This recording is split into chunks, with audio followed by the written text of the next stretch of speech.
औज़ुबिल्लाहिमिनश्शैतानिर्रजीम बिस्मिल्लाहिर्रहमानिर्रहीम। स्टूडेंट्स, मैं sir Naveed Ahmed Saeeda Fatima Tuzara school system मेड से आप लोगों का साइंस टीचर। जैसे कि आप लोगों को मालूम है कि हमने फ़िज़िक्स की 9th क्लास की फ़िज़िक्स की क्लासेस स्टार्ट की हुई हैं, ऑनलाइन लेक्चर्स हम कर रहे हैं। तो अभी यहाँ पर जो आज का हमारा टॉपिक है वो स्क्रू गेज है, लेकिन इससे पहले हमने पिछले लेक्चर को उसको रिवाइज़ कर लेना है कि पहले हमने पिछले चंद लेक्चर्स में हमने जो कुछ पढ़ा वो था, हमने पढ़ा था वर्नियर कैलिपर्स के बारे में। वर्नियर कैलिपर्स क्या होता है उसकी साख्त पढ़ी थी हमने। उसके बाद हमने वर्नियर कैलिपर्स की साख्त के साथ साथ उस पर किस काम के लिए वो इस्तेमाल होता है, वो लेबॉरेटरीज़ में ठोस अजसाम की जो है वो हुजम मालूम करने के लिए, ठीक है, इस्तेमाल किया जाता है, वो हमने पढ़ा था। उसके इस्तेमाल करने का तरीका पढ़ा था, ज़ीरो एरर पढ़ा था हमने उसका, तो लीस्ट काउंट हमने उसका पढ़ा था, ये सारी चीज़ें।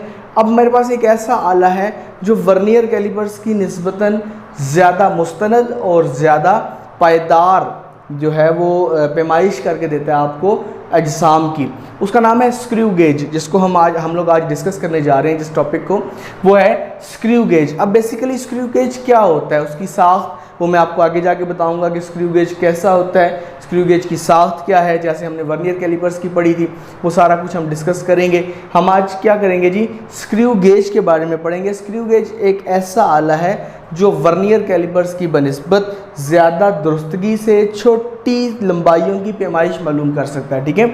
हमने अब स्क्रू गेज को हम उसको डिफ़ाइन करेंगे कि वो आला जो वर्नियर कैलिपर्स की निस्बतन ज़्यादा छोटी और जो है ना दुरुस्त पैमाइशें आपको दे सकता है। इसे आप माइक्रो मीटर स्क्रू गेज, इसका सेकंड नाम जो है वो माइक्रोमीटर स्क्रू गेज है, ठीक है।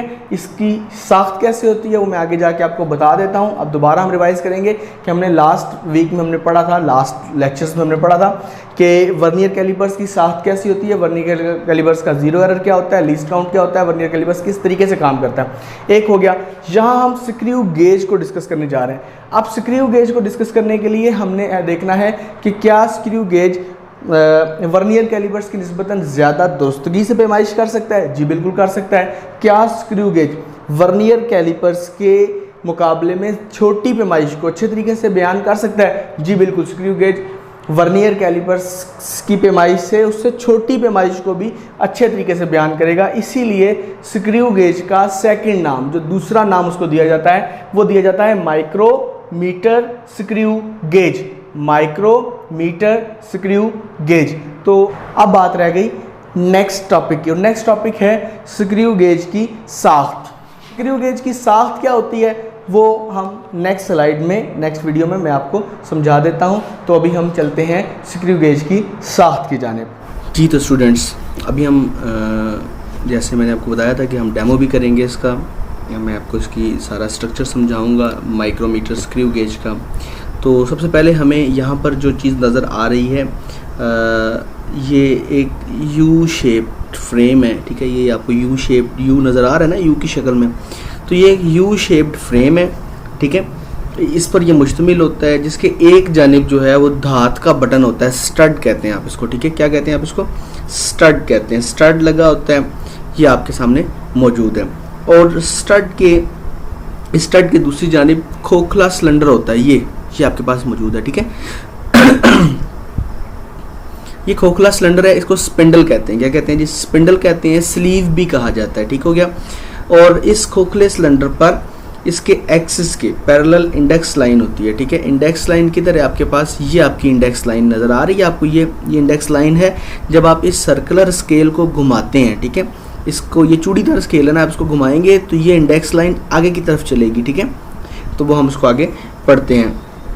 इंडेक्स लाइन होती है जिस पर मिलीमीटर दर्ज होते हैं, आपको मिलीमीटर लिखे हुए नज़र आ रहे हैं, ये मिलीमीटर लिखे हुए हैं, ठीक है। उसके बाद ये खोखला सिलेंडर बतौर नट काम करता है। ये जो ये खोखला सिलेंडर है ये बतौर नट काम करता है, क्योंकि जब आप यहाँ पर कोई जिस्म रखते हैं तो ये आगे बढ़कर उसको ग्रिप करता है, आगे बढ़ता है, उसको पकड़ लेता है, और फिर यहाँ से जो हमारे पास रीडिंग आती है वो उसकी मोटाई होती है, या मतलब जो भी इश्यू होता है, ठीक है। अब हमने क्या करना है, ये स्टड के मुखालिफ सिमत में यू शक्ल के फ्रेम के सिरे पर फिक्स होता है। ये इसके यहाँ पर यू शक्ल के दूसरे सिरे पर फिक्स है और थंबल के अंदर चूड़ीदार, थंबल की तरह ये सारा थंबल है आपका, ठीक है, यहाँ से लेकर यहाँ तक सारा ये थंबल है। चूड़ीदार जो है स्पिंडल लगी होती है।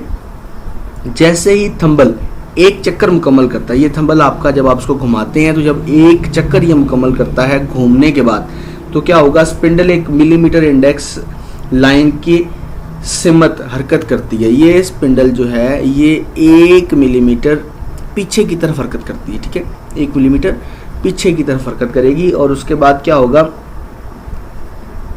जिसकी वजह से स्पिंडल पर दो मुत्तसिल चूड़ियों का दरमियानी फासला 1 मिलीमीटर के बराबर होता है, ठीक है। तो जब मतलब स्पिंडल जो है उसकी दो चूड़ियाँ जो हैं वो 1 मिलीमीटर के बराबर होती हैं, ये आपने याद रखना है। और फासला 1 मिलीमीटर के मुसावी होता है। स्पिंडल पर मौजूद चूड़ियों के एक फासले को स्क्रू गेज की पिच कहते हैं, ठीक है। जो एक फासला है ना उसका, इस फासले को, ठीक है, स्पिंडल पर मौजूद चूड़ियों के इस फासले को स्क्रू गेज की पिच कहते हैं, मतलब 1 मिलीमीटर, ठीक है। उसके बाद ये थंबल के एक किनारे के गिर्द, ये जो थंबल है इसके एक किनारे के गिर्द 100 दर्जे होते हैं, ठीक है। ये आपको 80, 75, 70, 65 इस तरह ये 100 तक जाएगा, ठीक है। 85, 90, 95, 100 तक होगा। और ये स्क्रू गेज की सर्कुलर स्केल है, ठीक है। ये दर्जे जो हैं इसका सर्कुलर स्केल है और थंबल के एक चक्कर मुकम्मल करने पर 100 दर्जे इंडेक्स लाइन के सामने से गुजरते हैं, ठीक है।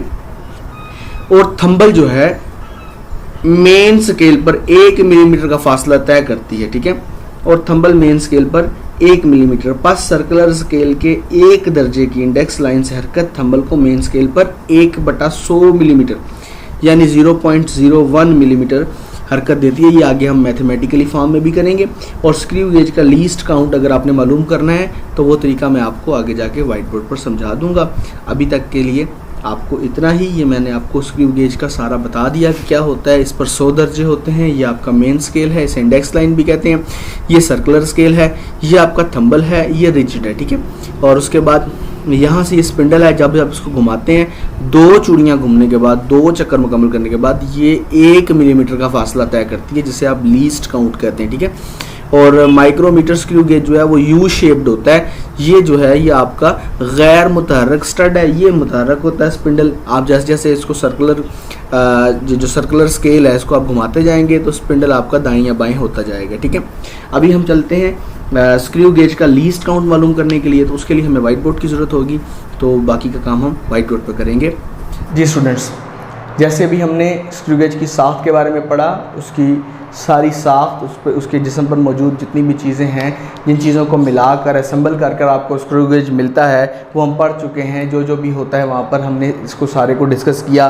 थंबल होता है, खोखला सिलेंडर स्लीव होता है, इंडेक्स लाइन होती है, फिर स्टड होता है, स्पिंडल होता है, वो सारी चीज़ें हमने डिस्कस कर ली हैं। पिछली वीडियो में हमने इसको सारे को डिस्कस किया। अभी हम चलते हैं लीस्ट काउंट की जानिब। स्क्रू गेज का लीस्ट काउंट, कम से कम मिकदार, वो कम से कम मिकदार जिसको स्क्रू गेज पैमाइश कर सकता हो, वो हमने, इसके लिए हम फार्मूला बनाएंगे लीस्ट काउंट।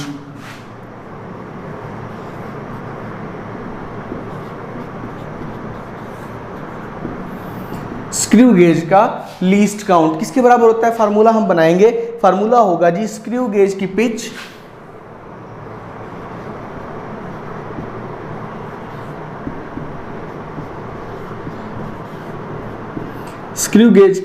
पिच बटा सर्कुलर स्केल पर दर्जों की तादाद। सर्कुलर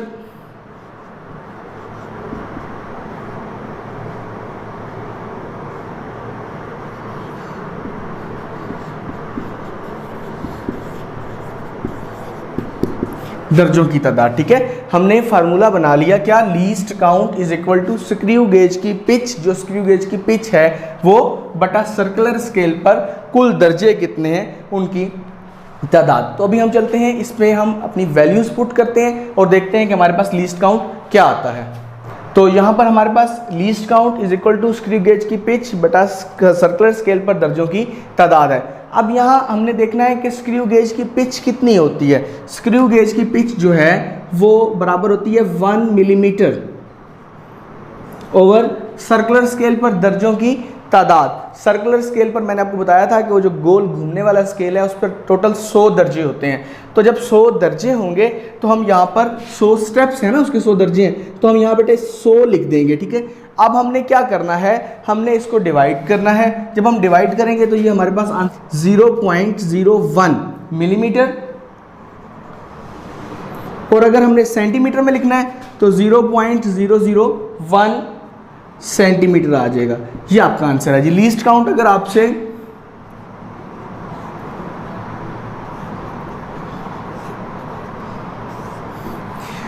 पूछा जाए वर्नियर स्क्रू गेज का, तो स्क्रू गेज का जो लीस्ट काउंट है वो स्क्रू गेज की पिच है जो कि 1 मिलीमीटर होती है। स्क्रू गेज की पिच बटा सर्कुलर स्केल पर दर्जों की तादाद, और सर्कुलर स्केल पर टोटल 100 दर्जे होते हैं, तो 1/100 करेंगे तो 0.01 मिलीमीटर आएगा, 0.01 मिलीमीटर। और अगर आप इसको सेंटीमीटर्स में लेंगे तो 0.001 सेंटीमीटर आपका जो है वो लीस्ट काउंट आएगा। आज का हमारा लेक्चर कंप्लीट हुआ।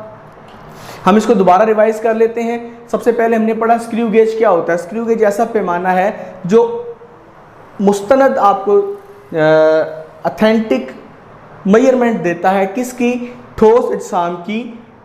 स्क्रू गेज जो है वो वर्नियर कैलिपर से भी ज़्यादा मुस्तनद ऑथेंटिक आपको मेजरमेंट देगा ठोस अजसाम की, ठीक है। ऐसा आला जो वर्नियर कैलिपर से भी ज़्यादा छोटी पैमाइशों की छोटी लंबाइयों की पैमाइश के लिए इस्तेमाल किया जाए, स्क्रू गेज कहलाता है। इसको आप माइक्रोमीटर स्क्रू गेज भी कह सकते हैं। साख्त जो है वो हमने इसकी पढ़ी और लीस्ट काउंट हमने उसका डिस्कस कर लिया। उसके बाद आज हमने 3 काम किए, स्क्रू गेज की डेफिनेशन की, साख्त की और लीस्ट काउंट हमने पढ़ा।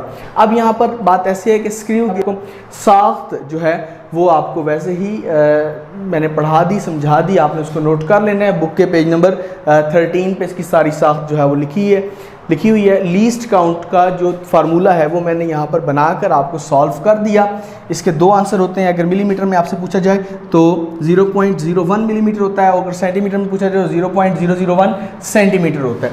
तो मैं उम्मीद करता हूँ कि आपको इतनी समझ आ चुकी होगी। आपने इस सारे काम को नोटबुक्स पर नोट कर लेना है, अपनी नीट नोटबुक्स पर, ताकि बवक्त ज़रूरत आपको इसकी ज़रूरत जब भी ज़रूरत पड़े तो आपके सामने आपके पास ये मौजूद हो, आपको किसी से हेल्प लेने की ज़रूरत ना पड़े।